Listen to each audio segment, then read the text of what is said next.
Hello mga idol, tingnan nyo yung picture ni Tatay Digong.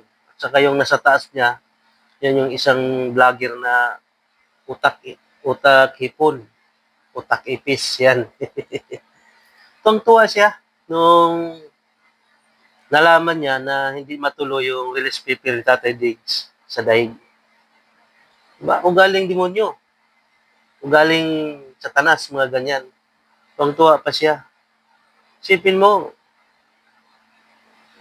pinagmalasakit na nga ng taong bayan si Tatay Digong, tapos ganun pa siya pagka tumuring, tuwang-tuwa siya.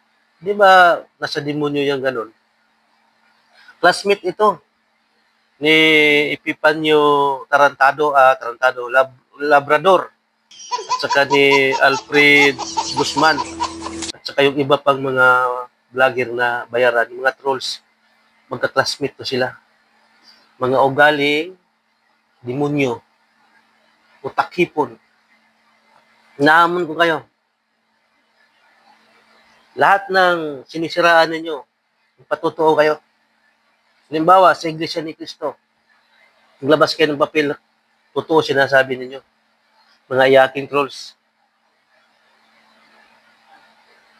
Puro lang kayo paninira, ano? Tuwang-tuwa pa siya. Diba? Pilipino, pero utak hipon.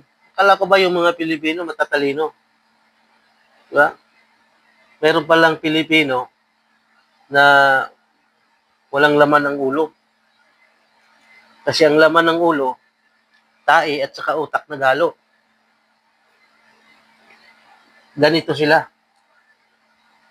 Ganyan sila pag nag-isip. Kaya ito mga idol, huwag kayong maniniwala sa taong ito. Tingnan nyo yung hitsura. Tingnan nyo yung mukha. Pag dumaan sa mga wall ninyo, scroll nyo na, kundi i-block nyo.